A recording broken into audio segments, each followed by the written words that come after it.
Hi friends, welcome back to my channel. ಎಲ್ಲರೂ ಹೇಗಿದ್ದೀರಾ? Hope ಎಲ್ಲರೂ ಚೆನ್ನಾಗಿದ್ದೀರಾ ಅಂತ ಅನ್ಕೊಂಡು ಇವತ್ತಿನ ವಿಡಿಯೋನ ಸ್ಟಾರ್ಟ್ ಮಾಡ್ತಾ ಇದ್ದೀನಿ. ಸುಮಾರು ದಿನ ಆದಮೇಲೆ ನಮ್ಮ ರಕ್ಷಿತಾ ಶೆಟ್ಟಿ ಅವ್ರ ಬಗ್ಗೆ ಮಾತಾಡೋಣ ಅಂತೇಳಿ ಬಂದಿರೋಂಥದ್ದು. ಆ್ಯಕ್ಚುಲಿ ಕ್ವಾಟ್ಲೆ ಕಿಚನ್ ಸೀಸನ್ 2ದು ಸೆಕೆಂಡ್ ಎಪಿಸೋಡ್ದು ನಾನು ಪ್ರೊಮೋ ಆಗಲಿ ಯಾವುದೇ ರಿವ್ಯೂ ಮಾಡೋಕ್ಕಾಗಲಿಲ್ಲ. ಸ್ವಲ್ಪ ಬ್ಯುಸಿ ಇದೆ. ನನ್ನ ಇನ್ಸ್ಟಾಗ್ರಾಮಲ್ಲಿ ನೀವು ನೋಡ್ಬೋದು. ಇನ್ಸ್ಟಾಗ್ರಾಮ್ನ ಸ್ವಲ್ಪ ಚೆನ್ನಾಗಿ ಮಾಡೋಣ ಅಂತ ಅಂದ್ಕೊಂಡು ನಾನು ಇನ್ಸ್ಟಾಗ್ರಾಮ್ದು ವೀಡಿಯೋಸ್ನ ಮಾಡ್ತಾಯಿದ್ದೀನಿ. ಕೆಲವೊಂದು ಪ್ರಮೋಷನ್ಸ್ಗಳು ಸಿಕ್ಕಿತ್ತು, ಸೊ ಅದ್ರ ಬಗ್ಗೆನೂ ಕೂಡ ಮಾಡಿದ್ದೀನಿ. ಸೊ ಯಾರೆಲ್ಲ ನನ್ನ ಇನ್ಸ್ಟಾಗ್ರಾಮ್ನ ನೋಡಿಲ್ಲ ಅಂತಂದರೆ ನಾನು ಈ ಕಮೆಂಟ್ ಬಾಕ್ಸಲ್ಲಿ ನನ್ನ ಇನ್ಸ್ಟಾಗ್ರಾಮ್ ಲಿಂಕ್ ಹಾಕಿದ್ದೀನಿ. ಸೊ ನೀವು ಚೆಕ್ಔಟ್ ಮಾಡ್ಬೋದು. ಇನ್ಸ್ಟಾಗ್ರಾಮಲ್ಲಿ ನನ್ನ ವೀಡಿಯೋಸ್ನ ನೋಡ್ಬೋದು. ಇಷ್ಟ ಆದರೆ ಫಾಲೋ ಮಾಡ್ಬೋದು. ಸೊ ಇನ್ನು ನಾನು ಇವತ್ತು ಯೂಟ್ಯೂಬಲ್ಲಿ ಏನಪ್ಪ ಮಾತಾಡೋಕ್ಕೆ ಬಂದಿದ್ದೀನಿ ಅಂತಂದರೆ, ನಮ್ಮ ರಕ್ಷಿತಾ ಶೆಟ್ಟಿ ಅವರ ಒಂದು ಹೊಸ ಪ್ರಾಜೆಕ್ಟ್ ಬಗ್ಗೆ ಮಾತಾಡ್ತಾ ಇದ್ದೀನಿ, ಅಥವಾ ಹೊಸ ಒಂದು ಅಧ್ಯಾಯದ ಬಗ್ಗೆ ಮಾತಾಡ್ತಾ ಇದ್ದೀನಿ ಅಂತಲೇ ಹೇಳ್ಬೋದು.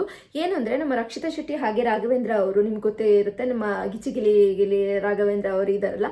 ಸೊ ಅವ್ರು ಮಲ್ಟಿ ಟ್ಯಾಲೆಂಟೆಡ್ ಅಂತ ಎಲ್ರಿಗೂ ಕೂಡ ಗೊತ್ತು. ನಮ್ಮ ರಕ್ಷಿತಾ ಶೆಟ್ಟಿನೂ ಅಷ್ಟೇ, ನಗ್ಸೋಕ್ಕೂ ಕೂಡ ಸೈ, ಆ್ಯಕ್ಟಿಂಗಿಗೂ ಕೂಡ ಸೈ ಅಂತ ಹೇಳ್ಬೋದು. ನಮ್ಮ ಬಿಗ್ ಬಾಸ್ 12ಅಲ್ಲಿ ನಮ್ಮೆಲ್ಲರವನ್ನು ಮೋಡಿ ಮಾಡಿರುವಂಥ ನಮ್ಮ ರಕ್ಷಿತಾ ಶೆಟ್ಟಿಯವರ ಬಗ್ಗೆ ಮಾತಾಡೋಕ್ಕೆ ನಿಜವಾಗ್ಲೂ ಸಿಕ್ಕಾಬಡೆ ಖುಷಿ ಆಗುತ್ತೆ.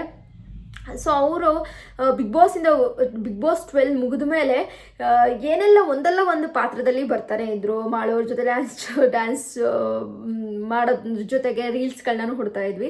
ಅದಲ್ಲದೆ ಇವಾಗ ಒಂದು ಖುಷಿ ಅನಿಸ್ತಾ ಇರೋದಂದರೆ, ನಮಗೆ ರಕ್ಷಿತಾ ಶೆಟ್ಟಿ ಯಾವುದಾದ್ರೂ ಮುಖಾಂತರ ನಮಗೆ ಎಂಟರ್ಟೈನ್ಮೆಂಟ್ ಕೊಡ್ತಾರೆ ಅಂತ ಗೊತ್ತಿತ್ತು. ಬಟ್ ಒಂದು ಹೊಸ ಥರ ನಮ್ಮ ಕನ್ನಡದಲ್ಲಿ OCD ಅನ್ನೋ ಒಂದು ಹೊಸ ವೆಬ್ ಸೀರೀಸ್ ಎಪಿಸೋಡ್ನ ತರ್ತಾ ಇದ್ದಾರೆ. ವೆಬ್ ಸೀರೀಸ್ ಅಂದ ತಕ್ಷಣ ನಮಗೆ ಯಾವುದೋ ಒಂದು ಆ್ಯಪ್ ಓಪನ್ ಮಾಡಬೇಕು, ಅದು ನೋಡಬೇಕು ಅನ್ನೋದು ಒಂದು ತಲೆಯಲ್ಲಿತ್ತು. ಯಾರ ಆ್ಯಪ್ಗೆ ದುಡ್ಡು ಹಾಕ್ಬಿಟ್ಟು ನೋಡಬೇಕು ಅನ್ನೋ ಒಂದು ಮೈಂಡ್ ಸೆಟ್ ಇರ್ತಿತ್ತು. ಬಟ್ ಅದು ಆ ಥರ ಅಲ್ವೇ ಇಲ್ಲ ಗೈಸ್. ಇದೇನಂತಂದರೆ, OCD ಒಂದು ಎಪಿಸೋಡ್ಸ್ನ ಮಾಡ್ತಾ ಇದ್ದಾರೆ ನಮ್ಮ ರಕ್ಷಿತಾ ಮತ್ತು ನಮ್ಮ ರಾಘವೇಂದ್ರ ಇಬ್ಬರು ಸೇರಿಕೊಂಡು. ಸೊ ಇದು ಅವರ ಇನ್ಸ್ಟಾಗ್ರಾಮ್ ಕೊಲಾಬ್ರೇಷನ್ ಮಾಡೋದ್ರ ಮುಖಾಂತರ ಜಸ್ಟ್ ಇನ್ಸ್ಟಾಗ್ರಾಮಲ್ಲೇ ನೋಡ್ಬೋದು. ನೀವೇನು ಎಲ್ಲೋ ಆ್ಯಪಲ್ಲಿ ದುಡ್ಡು ಕಟ್ಟಿ ಆ ಥರ ಎಲ್ಲ ನೋಡೋವಂಥ ಇದ್ದಿಲ್ಲ. ಜಸ್ಟ್ ಒಂದು 1 ಮಿನಿಟ್ ಒಳಗಡೆ ಇರುವಂತಹ ಒಂದು ಎಪಿಸೋಡ್ಸ್ಗಳನ್ನ ಮಾಡ್ತಾ ಇದ್ದಾರೆ. ಆಲ್ರೆಡಿ 4 ಎಪಿಸೋಡ್ಸ್ನ ಕಂಪ್ಲೀಟ್ ಮಾಡಿದ್ದಾರೆ ನಮ್ಮ ರಕ್ಷಿತಾ ಶೆಟ್ಟಿ ಹಾಗೆ ನಮ್ಮ ರಾಘವೇಂದ್ರ ಇಬ್ಬರು ಸೇರ್ಕೊಂಡು ಮಾಡ್ತಾ ಇರೋದು. ಒಂದು ಲವ್ ಓರಿಯೆಂಟೆಡ್ ಒಂದು ಎಪಿಸೋಡ್ ಇದು, OCD ಎಪಿಸೋಡ್ಸು. ಫಸ್ಟ್ ಎಪಿಸೋಡಲ್ಲಿ ಏನು ಬಂತಪ್ಪ ಅಂತಂದರೆ, ಒಬ್ಬ ಫುಲ್ಲು ಹೆಂಗೆ ಡಿಸಿಪ್ಲೀನ್ ಆಗಿರೋ ಹುಡುಗ, ಒಂದು ಅನ್ಡಿಸಿಪ್ಲಿನ್ ಅನ್ನೋಕ್ಕಿಂತ ಒಂದು ಹೆಂಗೆ ಅಂತಂದರೆ ಬಬ್ಲಿ ಆಗಿ ಒಂಥರ ಕ್ವಾಟ್ಲೆ ಇರುವಂತಹ ಹುಡುಗಿ ಡಿಸಿಪ್ಲಿನ್ ಆಗಿರೋ ಹುಡುಗನ ಜೊತೆ ಮೀಟ್ ಆದಾಗ ಯಾವ ರೀತಿ ಇರುತ್ತೆ ಅಂದರೆ, ಬೈ ಮಿಸ್ಟೇಕ್ ಕಾಫಿ ಚೆಲ್ಬಿಡುತ್ತೆ ಅವರ ಒಂದು ಟೇಬಲ್ ಮೇಲೆ. ಅವ್ರು ಏನೋ ಒಂದು ವರ್ಕ್ ಮಾಡ್ತಾ ಇರ್ತಾರೆ ಡಿಸಿಪ್ಲಿನ್ ಆಗಿ. ಸೊ ಅವರಿಗೆ ಇರಿಟೇಟ್ ಆಗುತ್ತೆ. ಸೊ ಫಸ್ಟ್ ಕಾನ್ವರ್ಸೇಷನ್ ಹೆಂಗಿರುತ್ತೆ ಅಂದರೆ, ಕೆಲವು ಮಧ್ಯೆ ಒಂದು ಲವ್ ಸ್ಟೋರಿ ಅಂತ ತಗೊಂಡಾಗ ಕೆಲವ್ರಿಗೆ ಹೆಂಗಾಗತ್ತೆ ಅಂದರೆ, ಫಸ್ಟ್ ಮೀಟು ಜಗಳದಿಂದನೇ ಆರಂಭ ಆಗುತ್ತೆ, ಅದಾದಮೇಲೆ ಪ್ರೀತಿ ಹುಟ್ಟುವಂಥದ್ದು. ಅದೇ ರೀತಿ ಒಂದು ಕಾನ್ಸೆಪ್ಟಲ್ಲಿ ಈ OCD ಒಂದು ಇದನ್ನ ತೊಗೊಂಡಿದ್ದಾರೆ ಅಂತಲೇ ಹೇಳ್ಬೋದು. ತುಂಬಾ ಚೆನ್ನಾಗಿದೆ. ಏನೋ ಒಂದು ಕಾಫಿ ಡೇಟಿಂದ ಸ್ಟಾರ್ಟ್ ಆಗುತ್ತೆ ಎಪಿಸೋಡು. ಆ್ಯಕ್ಚುಲಿ ಇದು ಒಂದು 55 ಸೆಕೆಂಡ್ಸ್ ಏನೋ ಇದೆ. 55 ಸೆಕೆಂಡ್ಸು ಇಲ್ಲ ಅನಿಸುತ್ತೆ, ಮೋಸ್ಟ್ಲಿ ಒಂದು 40 ಸೆಕೆಂಡ್ಸ್ ಇರ್ಬೋದು. ತುಂಬ ಚೆನ್ನಾಗಿ ಮೂಡ್ ಬಂದಿದೆ. ಕಾಫಿ ಇದರಿಂದ ಸ್ಟಾರ್ಟ್ ಆಗುತ್ತೆ.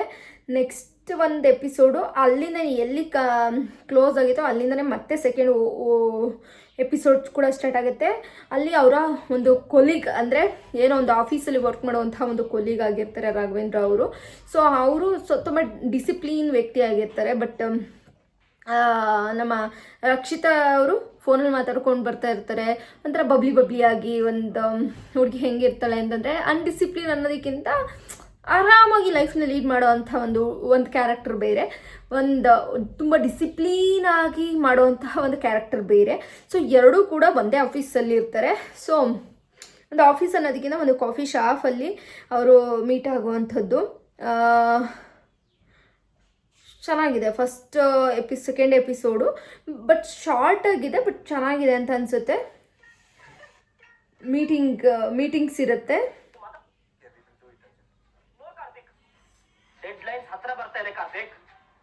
ಅಲ್ಲಿರೋ ಪ್ರತಿಯೊಬ್ಬರಿಗೂ ನೀವೇ ಆನ್ಸರ್ ಮಾಡಬೇಕು.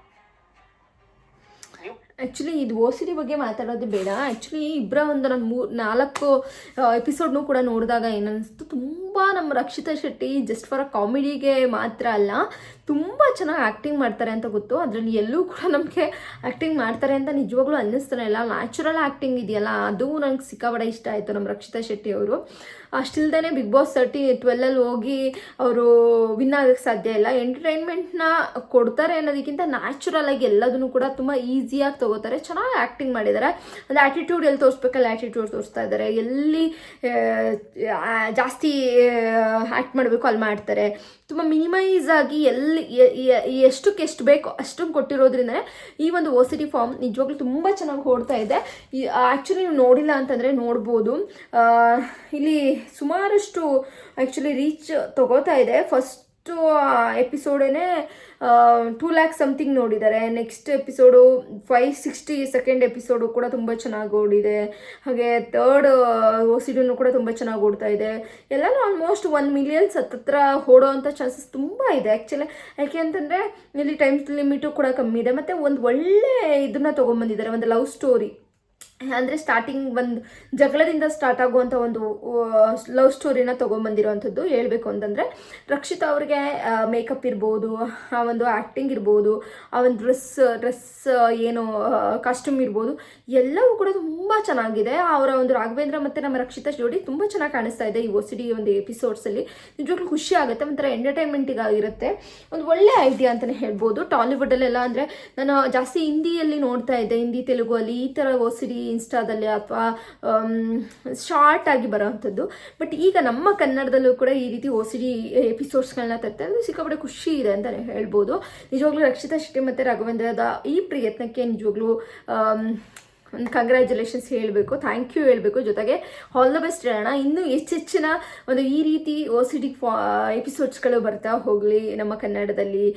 ಮತ್ತು ಒಳ್ಳೊಳ್ಳೆ ಕಲಾವಿದರು ಕೂಡ ಇದ್ದಾರೆ ನಮ್ಮ ಕನ್ನಡದಲ್ಲಿ. ಸೊ ಅವ್ರಿಗೆಲ್ಲರಿಗೂ ಕೂಡ ಈ ಒಂದು ಐಡಿಯಾದಿಂದ ನೆಕ್ಸ್ಟ್ ಮಾಡೋಕ್ಕೆ ಇನ್ನು ಇನ್ಸ್ಪಿರೇಷನ್ ಆಗಲಿ ನಮ್ಮ ರಕ್ಷಿತಾ ಶೆಟ್ಟಿಯವರು ಅಂತ ನಾನು ಹೇಳ್ತೀನಿ. ರಕ್ಷಿತಾ ಶೆಟ್ಟಿಯವರ ಆ್ಯಕ್ಟಿಂಗ್ ನಿಜವಾಗ್ಲೂ ಸಕ್ಕತ್ತಾಗಿದೆ. ಆ್ಯಕ್ಟಿಂಗ್ ಅನ್ನೋದಕ್ಕಿಂತ ನ್ಯಾಚುರಲ್ ಆಗಿ ಆ್ಯಕ್ಟಿಂಗ್ ಮಾಡ್ತಾ ಇದ್ದಾರೆ ಅವರು. ನನಗೆ ಅದರಲ್ಲಿ ಆ್ಯಕ್ಟಿಂಗ್ ಅಂತಲೇ ಕಾಣಿಸ್ತಾ ಇಲ್ಲ, ನ್ಯಾಚುರಲ್ ಆಗಿ ಮಾತಾಡ್ತಾ ಇದ್ದಾರೆ ಅಂತಲೇ ಅನಿಸ್ತಾ ಇದೆ. ತುಂಬ ಚೆನ್ನಾಗಿ ಇಬ್ಬರು ಅಷ್ಟೇ. ರಾಘವೇಂದ್ರ ಅವ್ರ ಬಗ್ಗೆ ನಮ್ಗೆ ಮಾತಾಡುವಂತ ಇಲ್ಲ. ಅವರು ಹುಡುಗಿ ಪಾತ್ರದಲ್ಲಿ ನಾನು ಜಾಸ್ತಿ ನೋಡ್ತಾ ಇದ್ದೆ. ನಾನು ಆ್ಯಕ್ಚುಲಿ ಹುಡುಗನ ಪಾತ್ರದಲ್ಲಿ ನೋಡಿರೋದು ನಮ್ಮ ರಕ್ಷಿತಾ ಶೆಟ್ಟಿಯವರ ಜೊತೆ ಒಂದು ಡ್ಯಾನ್ಸ್ ರೀಲ್ ಮಾಡ್ತಾರಲ್ವ, ಅದನ್ನು ಕೂಡ ನೋಡಿದಾಗಲೇ ನಾನು ಹುಡುಗನ ಪಾತ್ರದಲ್ಲಿ ನೋಡಿರುವಂಥದ್ದು ರಾಘವೇಂದ್ರ ಅವ್ರನ್ನ ಮಾಡಿರುವಂಥದ್ದು. ಹೆಚ್ಚಾಗಿ ಅವರು ಹುಡುಗಿ ಪಾತ್ರದಲ್ಲೇ ಜಾಸ್ತಿ ಮಾಡಿದ್ದಾರೆ. ರಾಘವೇಂದ್ರ ಅವರು ಈ ಒಂದು ಓ ಸಿ ಡಿ ಪಾತ್ರದಲ್ಲೂ ಕೂಡ ಹುಡುಗನ ಪಾತ್ರನ ರಕ್ಷಿತಾ ಶೆಟ್ಟಿ ಅವ್ರ ಜೊತೆ ನಾನು ಫಸ್ಟ್ ಟೈಮ್ ನೋಡ್ತಾ ಇರೋದು. ನೀವೇನಾದರೂ ಬೇರೆ ಪಾತ್ರದಲ್ಲಿ ನಮ್ಮ ರಾಘವೇಂದ್ರನ್ನ ನೋಡಿದ್ರ ಅಂತೇಳಿ ಕಮೆಂಟ್ ಬಾಕ್ಸಲ್ಲಿ ಕಮೆಂಟ್ ಮಾಡಿ. ಇನ್ನು ಶನಿವಾರದ ಎಪಿಸೋಡ್ ಬಗ್ಗೆ ಕೇಳ್ತಾ ಇದ್ರಿ, ತುಂಬ ಚೆನ್ನಾಗಿತ್ತು. ಆ್ಯಕ್ಚುಲಿ ನಮ್ಮ ಕ್ವಾಟ್ಲೆ ಕಿಚನಲ್ಲಿ ಶನಿವಾರ ನಮ್ಮ ರಕ್ಷಿತಾ ಶೆಟ್ಟಿ ಮತ್ತು ಸೂರಜ್ ಏನು ಕಾಮಿಡಿ ಕಿಲಾಡಿ ಅವರ ಸೂರಜ್ ಏನಿದ್ದಾರೆ ಸಿಕ್ಕಾವಡೆ ಕ್ವಾಟ್ಲೆ ಕೊಟ್ಟರು. ನಮ್ಮ ರಕ್ಷಿತಾ ಶೆಟ್ಟಿಗೆ ಸಿಕ್ಕಾವಡೆ ಹಿಂಸೆ ಕೊಟ್ಟರು ಅಂತಲೇ ಹೇಳ್ಬೋದು. ಕ್ವಾಟ್ಲೆ ಅನ್ನೋದಕ್ಕಿಂತ ಅವರು ಅಡುಗೆ ಮಾಡೋಕ್ಕೆ ಬಿಡ್ತಾ ಇಲ್ಲ. ಅವ್ರಿಗೆ ನಮ್ಮ ರಕ್ಷಿತಾ ಶೆಟ್ಟಿಗೆ ಅಡುಗೆ ಮಾಡೋಕ್ಕೆ ಬಿಡ್ತಾ ಇಲ್ಲ, ಆ ರೇಂಜ್ ಕಾಟ ಕೊಟ್ಟಿದ್ದಾರೆ ನಮ್ಮ ಸೂರಜ್ ಅವರು. ಅಷ್ಟೊಂದು ಜಾಸ್ತಿ ಆಯಿತು ಅಂತ ಅನ್ನಿಸ್ತು. ಏನಿವೆ ತುಂಬ ಚೆನ್ನಾಗಿ ನಮ್ಮ ರಕ್ಷಿತಾ ಶೆಟ್ಟಿ ಎಪಿಸೋಡು ಸಿಕ್ಕಾಬಡೆ ಸಕ್ಕಲಾಗಿ ಹೋಯಿತು ಅಂತಲೇ ಹೇಳ್ತೀನಿ. ಇನ್ನು ಆ ಎಪಿಸೋಡ್ ಈ ಓ ಸಿ ಡಿ ಬಗ್ಗೆ ಮಾತಾಡೋದಾದ್ರೆ ತುಂಬ ಚೆನ್ನಾಗಿತ್ತು. Acting super good. ಇಬ್ಬರದ್ದು ಕೂಡ ತುಂಬ ಚೆನ್ನಾಗಿ ಈ ಒಂದು ವೀಡಿಯೋಸು ರೀಚ್ ಆಗಲಿ, ಎಲ್ಲರಿಗೂ ಇಷ್ಟ ಆಗುತ್ತೆ. ಈ ಥರದ ಎಪಿಸೋಡ್ಸ್ಗಳು ಇನ್ನೂ ಚೆನ್ನಾಗಿ ಮಾಡಿ ರಾಘವೇಂದ್ರ ಅವರೇ ಮತ್ತು ನಮ್ಮ ರಕ್ಷಿತಾ ಶೆಟ್ಟಿ ಅವರೇ ಅಂತ ಕೇಳ್ಕೊತೀನಿ. ಇನ್ನು ನೆಕ್ಸ್ಟು ನಿನ್ನೆ ಭಾನುವಾರದ ಎಪಿಸೋಡಲ್ಲಿ ನಮ್ಮ ಸೂರಜ್ ಬಿಗ್ ಬಾಸ್ ಸೀಸನ್ 12 ಅಂದರೆ ನಮ್ಮ ರಕ್ಷಿತಾ ಶೆಟ್ಟಿಯವರ ಅಣ್ಣ ಅಂತಲೇ ಕರೀಬಹುದು. ನಮ್ಮ ಸೂರಜ್ ಅವರು ಹ್ಯಾಂಡ್ಸಮ್ ಗಾಯ್ ತುಂಬ ಚೆನ್ನಾಗಿ ಮಾಡಿದ್ರು ಅಂತಲೇ ಹೇಳ್ತೀನಿ ನಾನು. ಚೆನ್ನಾಗಿತ್ತು ಅವರು ಮಾಡಿದಂಥ ಒಂದು ಚಿಕನ್ ಡಿಶ್ ಅನಿಸುತ್ತೆ. ಅವ್ರದ್ದು ಏನು ವೀಕ್ ಆಫ್ ದ ಕುಕ್ ಅದೇ ಅಂಥದ್ದು ಚೆನ್ನಾಗಿ ಅಡುಗೆ ಮಾಡಿದ್ದಾರೆ. ಈ ಫಸ್ಟ್ ಎಪಿಸೋಡಲ್ಲೇ ಅವರು ಆ್ಯಕ್ಚುಲಿ ಡೇನ ಏನೋ ಒಂದು ಇದನ್ನು ತೊಗೊಂಡಿದ್ದಾರೆ ಕೂಡ ಹೇಳ್ತೀನಿ ಒಂದು ನಿಮಿಷ ಏನಂತ. ಕುಕಿಂಗ್ ಆಫ್ ದ ಡೇ ಅಂತಲೇ ಏನೋ ತೊಗೊಂಡಿದ್ದಾರೆ ಆ್ಯಕ್ಚುಲಿ ನಮ್ಮ ಸೂರಜ್ ಅವರು. ಫಸ್ಟ್ ಎಪಿಸೋಡಲ್ಲೇ ಆ್ಯಕ್ಚುಲಿ ಈ ಒಂದು ಪ್ರಯತ್ನದಿಂದ ನಮ್ಮ ಸೂರಜ್ ಚೆನ್ನಾಗಿ ಅಡುಗೆ ಮಾಡ್ತಾರೆ ಅಂತ ಗೊತ್ತಿತ್ತು, ಬಟ್ ಈ ರೇಂಜಿಗೆ ಅಡುಗೆ ಮಾಡ್ತಾರೆ ಅಂತ ಗೊತ್ತಿರಲಿಲ್ಲ ನನಗೆ. ಎನಿವೆ ನಮ್ಮ ಸೂರಜ್ಗೂ ಕೂಡ ಕಂಗ್ರಾಟ್ಸ್ ಹೇಳೋಣ. ನಮ್ಮ ಸೂರಜ್ ಅವರು ಅಡುಗೆ ಮಾಡಿ ಬೆಸ್ಟ್ ಆಫ್ ದ ಕುಕ್ ಅಂತ ಆಗಿದ್ದಾರೆ ಅಂತ ನಾನು ಆ್ಯಕ್ಚುಲಿ ನೋಡಿದೆ. ಚಿಕನ್ ಟಾಕೋ ಅನ್ನೋ ಒಂದು ರೆಸಿಪಿನ ಮಾಡಿದರು ಅವರು. ಭರ್ಜರಿ ಭಾನುವಾರದ ಕುಕ್ ಆಫ್ ದಿ ಡೇ ಭರ್ಜರಿ ಭಾನುವಾರದ ಕುಕ್ ಆಫ್ ದಿ ಡೇ ಅಂತ ಹೇಳ್ಬಿಟ್ಟು ನಮ್ಮ ಸೂರಜ್ನ ಸೆಲೆಕ್ಟ್ ಮಾಡಿದ್ದಾರೆ. ಅವ್ರು ಮಾಡಿರೋಂತಹ ಚಿಕನ್ ಟಾಕೋ. ನಾನು ಫುಲ್ ಎಪಿಸೋಡ್ನ ನೋಡೋಕ್ಕಾಗಲಿಲ್ಲ ಗೈಸ್. ಫುಲ್ ಎಪಿಸೋಡ್ನ ಯಾರು ನೋಡಿದರೆ ದಯವಿಟ್ಟು ಕಾಮೆಂಟ್ ಬಾಕ್ಸಲ್ಲಿ ಕಮೆಂಟ್ ಮಾಡಿ. ನಮ್ಮ ಸೂರಜ್ ಅವ್ರದ್ದು, ರಕ್ಷಿತಾ ಶೆಟ್ಟಿ ಅವ್ರದ್ದು ನೋಡಿದೆ, ತುಂಬ ಚೆನ್ನಾಗಿ ಕಾಣಿಸ್ತಾ ಇದ್ರು ಗ್ರೀನ್ ಲೆಹೆಂಗಾದಲ್ಲಿ. ಶನಿವಾರದ ಎಪಿಸೋಡ್ ಅದು, ಒಂದು ಅರ್ಧ ಎಪಿಸೋಡ್ನ ನೋಡಿದೆ, ತುಂಬ ಚೆನ್ನಾಗಿ ಆ್ಯಕ್ಚುಲಿ ಫನ್ ಆಗಿತ್ತು. ಬಟ್ ಸೂರಜ್ ಜಾಸ್ತಿ ಕಾಟ ಕೊಡ್ತಾಯಿದ್ರು ನಮ್ಮ ರಕ್ಷಿತಾ ಶೆಟ್ಟಿಗೆ. ಒಂದು ಲಾಯರ್ದು ಏನು ಒಂದು ಬಾಕ್ಸು ಆ ಥರದ್ದೆಲ್ಲನೂ ಚೆನ್ನಾಗಿದೆ, ಒಂಥರ ಡಿಫ್ರೆಂಟಾಗಿ ಈ ಸಲ ಕ್ವಾಟ್ಲೆ ಕಿಚನ್ನ ತಂದಿದ್ದಾರೆ. ಸಿಕ್ಕಾಪಟ್ಟೆ ಎಂಟರ್ಟೈನ್ಮೆಂಟ್ ಕೊಟ್ಟು ನಿಜವಾಗ್ಲೂ ಮಿಸ್ಸೇ ಇಲ್ಲ ಕ್ವಾಟ್ಲೆ ಕಿಚನ್ನ. ಎಲ್ಲ ದಯವಿಟ್ಟು ಮಿಸ್ ಮಾಡ್ಕೋತಾ ಇದ್ದಾರೆ. ಶನಿವಾರ ಭಾನುವಾರ ನೋಡಿ ಅಂತ ಹೇಳ್ತೀನಿ. ನಾನು ಎಪಿಸೋಡ್ ರಿವ್ಯೂನ ನೆಕ್ಸ್ಟ್ ವೀಡಿಯೋದಲ್ಲಿ ಮಾಡ್ತೀನಿ. ಎಪಿಸೋಡ್ನ ನಾನು ಪೂರ್ತಿ ಜಿಯೋ ಹಾಟ್ಸ್ಟಾರಲ್ಲಿ ನೋಡ್ಬಿಟ್ಟು ಎರಡೂ ಕೂಡ ಫಸ್ಟ್ ಎಪಿಸೋಡ್ ಸೆಕೆಂಡ್ ಎಪಿಸೋಡ್ ಎರಡೂ ಕೂಡ ರಿವ್ಯೂ ಕೊಡ್ತೀನಿ ನಿಮಗೆ. ನಾನು ಪೂರ್ತಿಯಾಗಿ ನೋಡಿಲ್ಲ ಟಿ ವಿಲಿ, ಸೊ ಹಂಗಾಗಿ ಜಿಯೋ ಹಾಟ್ಸ್ಟಾರಲ್ಲಿ ನೋಡ್ಬಿಟ್ಟು ಪೂರ್ತಿ ಎಪಿಸೋಡ್ದು ರಿವ್ಯೂನು ಕೂಡ ಕೊಡ್ತೀನಿ. ಆ್ಯಕ್ಚುಲಿ ನೆನ್ನೆ ಚೂರು ನೋಡಿದೆ, ಮೊನ್ನೆನೂ ಕೂಡ ಚೂರು ನೋಡಿದ್ದೀನಿ. ಎರಡೂ ಎಪಿಸೋಡ್ ಕೂಡ ತುಂಬ ಚೆನ್ನಾಗಿದೆ. ಒಂಥರ ಹೊಸದಾಗಿ ತರುವಂಥ ಪ್ರಯತ್ನ ಮಾಡಿದ್ದಾರೆ ನಮ್ಮ ಕಲರ್ಸ್ ಕನ್ನಡದವರು. ಬಟ್ ನೋಡಿದ್ದೆ ನಮಗೆ ಬೋರ್ ಅನಿಸೋದಿಲ್ಲ. ಒಂಥರ ಹೊಸ ಪ್ರಯತ್ನ, ವಿಭಿನ್ನವಾದ ಒಂದು ಆ್ಯಕ್ಟಿಂಗ್ಸು, ವಿಭಿನ್ನವಾದಂತಹ ಒಂದು ಪಾತ್ರಗಳನ್ನ ತರೋದ್ರ ಮುಖಾಂತರ ಕ್ವಾಟ್ಲೆ ಕಿಚನ್ನ ನಿಜವಾಗ್ಲೂ ಅದು ಫನ್ನಿಯ ಜೊತೆಗೆ ಅಡುಗೆನೂ ಕೂಡ ಕಲಿಸೋದು ಅಂತಂದರೆ ನಿಜವಾಗ್ಲೂ ಅದು ಸುಲಭವಾದಂಥದ್ದು ಮಾತೇ ಅಲ್ಲ. ಸಕ್ಕತ್ತಾಗಿದೆ ಕ್ವಾಟ್ಲೆ ಕಿಚನ್, ನೀವು ನೋಡಿ. ಮತ್ತು ಸೀಸನ್ 13 ಬಗ್ಗೆ ಮೇಡಮ್ ಮಾತಾಡಿ ಅಂತ ಹೇಳ್ತಾ ಇದ್ದೀರಾ. ಸೀಸನ್ 13 ಆ್ಯಕ್ಚುಲಿ ಅವ್ರು ಯಾವುದೇ ಏಜೆನ್ಸಿಗಾಗಲಿ ಏನಕ್ಕಾಗಲಿ ಕೊಟ್ಟಿರಲ್ಲ. ನಿಮ್ಗೆ ಏನಿದೆ Jio Hotstar Colors Kannada Jio Hotstar ಕಾಮಲ್ಲೇ ಒಂದು ಏನು ವೆಬ್ಸೈಟ್ ಲಿಂಕ್ ಇದೆ, ಆ ವೆಬ್ಸೈಟ್ಗೆ ಹೋಗ್ಬಿಟ್ಟೇ ನೀವು 3 ನಿಮಿಷದ ವೀಡಿಯೋನ ಕೊಡಬೇಕು. ನಿಮ್ಮ ಫೋನ್ ನಂಬರ್ ಹಾಕೋದ್ರ ಮುಖಾಂತರ ಫೋನ್ ನಂಬರ್ ಹಾಕಿದ ಮೇಲೆ ಅದು OTP ಬರುತ್ತೆ. ನಿಮ್ಮ ಫೋನ್ ನಂಬರ್ಗೆ OTP ಬರುತ್ತೆ. ಆ OTPನ ನೀವು ಅಲ್ಲಿ ಹಾಕಿದ್ರೆ ನಿಮಗೆ ನೇಮ್ ಕೊಡೋದಕ್ಕೆ ಇರುತ್ತೆ. ಮತ್ತು ನೀವು ನೇಮ್ ಕೊಟ್ಟಾದಮೇಲೆ ನಿಮ್ಮ ಅಡ್ರೆಸ್ ಇರುತ್ತೆ. ಅದಾದಮೇಲೆ ಇಮೇಲ್ ID ಹಾಕಬೇಕಾಗುತ್ತೆ. ಅದಾದಮೇಲೆ 3 ನಿಮಿಷದ ವೀಡಿಯೋ. ಆದಷ್ಟು 3 ನಿಮಿಷದ ವೀಡಿಯೋ ಯಾವ ರೀತಿ ಇರಬೇಕು ಅಂದರೆ, ನೀವೇನಕ್ಕೆ ಬಿಗ್ ಬಾಸಿಗೆ ಹೋಗ್ತೀರಾ ಅನ್ನೋದ್ರ ಬಗ್ಗೆ ಜಾಸ್ತಿ ಫೋಕಸ್ ಮಾಡಿ. ಏನಕ್ಕೆ ಹೋಗ್ತಾ ಇದ್ದೀರಾ ಒಂದು ಸ್ಟ್ರಾಂಗ್ ರೀಸನ್ನ ಕೊಡಿ. ಸುಮಾರು ಸಿಲಿ ರೀಸನ್ಗಿಂತ ಒಂದು ಸ್ಟ್ರಾಂಗ್ ರೀಸನ್ ಇರಲಿ. ಮತ್ತು ನಿಮಗೆ ಬಿಗ್ ಬಾಸ್ ಯಾಕೆ ಅಷ್ಟು ಮುಖ್ಯ ಅನ್ನೋದನ್ನು ನಿಮ್ಮ ಒಂದು 3 ನಿಮಿಷದ ವೀಡಿಯೋ ಹಿಂಗಿರಬೇಕಂತಂದರೆ, ಅಲ್ಲಿ ಮಾತಿಗೆ ಹೆವಿ ತೂಕ ಇರಬೇಕು ಅಂತ ನಾನು ಹೇಳ್ತೀನಿ. ಆ ತೂಕ ಇದ್ದಾಗ ಆ ಒಂದು ಸೆಲೆಕ್ಷನ್ಗೆ ನೀವು ಸೆಲೆಕ್ಟ್ ಆಗೋಕ್ಕೆ ತುಂಬ ಹತ್ರ ಆಗ್ತೀರಾ ಅಂತ ನಾನು ಹೇಳ್ತೀನಿ. ಆ ಮಾತಿನ ಮೇಲೆ ಒಂದು ಸ್ವಲ್ಪ ತೂಕ ಇಲ್ಲ, ವಿಡಿಯೋದಲ್ಲಿ ತುಂಬ ತೂಕವಾಗಿ ಮಾತಾಡಿ ಅಂತ ಹೇಳ್ತೀನಿ. ಸೊ ಎಲ್ಲರಿಗೂ ಕೂಡ ಆಲ್ ದ ಬೆಸ್ಟ್. ಯಾರೆಲ್ಲ ವಿಡಿಯೋ ಮಾಡಿ ಕಳಿಸಿದ್ದೀರಾ ಅವರೆಲ್ಲರೂ ಕೂಡ ಸೆಲೆಕ್ಟ್ ಆಗುವಂಥ ಆಗಲಿ ಅಂತ ನಾನು ಕೇಳ್ಕೊತೀನಿ. ಎನಿವೆ, ಬಿಗ್ ಬಾಸ್ 13 ಕೂಡ ಇನ್ನೇನು ಸ್ವಲ್ಪ ದಿನಗಳಲ್ಲಿ ಸ್ಟಾರ್ಟ್ ಆಗುತ್ತೆ. ನಮ್ಮ ಕ್ವಾಟ್ಲೆ ಕಿಚನ್ ಕೂಡ ಭರ್ಜರಿಯಾಗಿ ನಡೀತಾ ಇದೆ. ಅದ್ರ ಜೊತೆಗೆ ನಮ್ಮ ರಕ್ಷಿತಾ ಶೆಟ್ಟಿ ಅವರು ಕೂಡ ಒಂದು OCD ಒಂದು ಎಪಿಸೋಡ್ಸ್ಗಳನ್ನೂ ಕೂಡ ಸ್ಟಾರ್ಟ್ ಮಾಡಿದ್ದಾರೆ. ಸೊ ಎಲ್ಲರ ಒಂದು ಪ್ರಯತ್ನ ಯಶಸ್ಸಾಗಲಿ ಅಂತ ಕೇಳ್ಕೊತೀನಿ. ನನ್ನ ಒಂದು ಪ್ರಯತ್ನ, ನಮ್ಮ ಇನ್ಸ್ಟಾಗ್ರಾಮಲ್ಲಿ ನಾನು ಅಷ್ಟೊಂದು ಆ್ಯಕ್ಟಿವ್ ಇರಲಿಲ್ಲ. ಸೊ ಇನ್ಸ್ಟಾಗ್ರಾಮಲ್ಲಿ ನಾನು ಒಂದು ಹೊಸ ಪ್ರಯತ್ನ ಮಾಡ್ತಾ ಇದ್ದೀನಿ.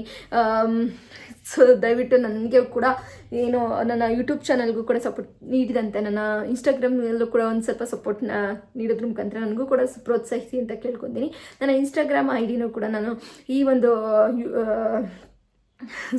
ಈ ಒಂದು ವಿಡಿಯೋದ ಕೆಳಗಡೆ ಹಾಕಿರ್ತೀನಿ, ಕಮೆಂಟ್ ಬಾಕ್ಸಲ್ಲೂ ಹಾಕಿರ್ತೀನಿ, ಹಾಗೆ ಡಿಸ್ಕ್ರಿಪ್ಷನ್ನಲ್ಲೂ ಹಾಕಿರ್ತೀನಿ. ದಯವಿಟ್ಟು ನನ್ನ ಒಂದು ಪೇಜ್ನ ನೋಡಿಬಿಟ್ಟು ನಿಮಗೆ ಇಷ್ಟ ಆದರೆ ವೀಡಿಯೋಸು ಫಾಲೋ ಮಾಡಿ ಅಂತ ಕೇಳ್ತೀನಿ.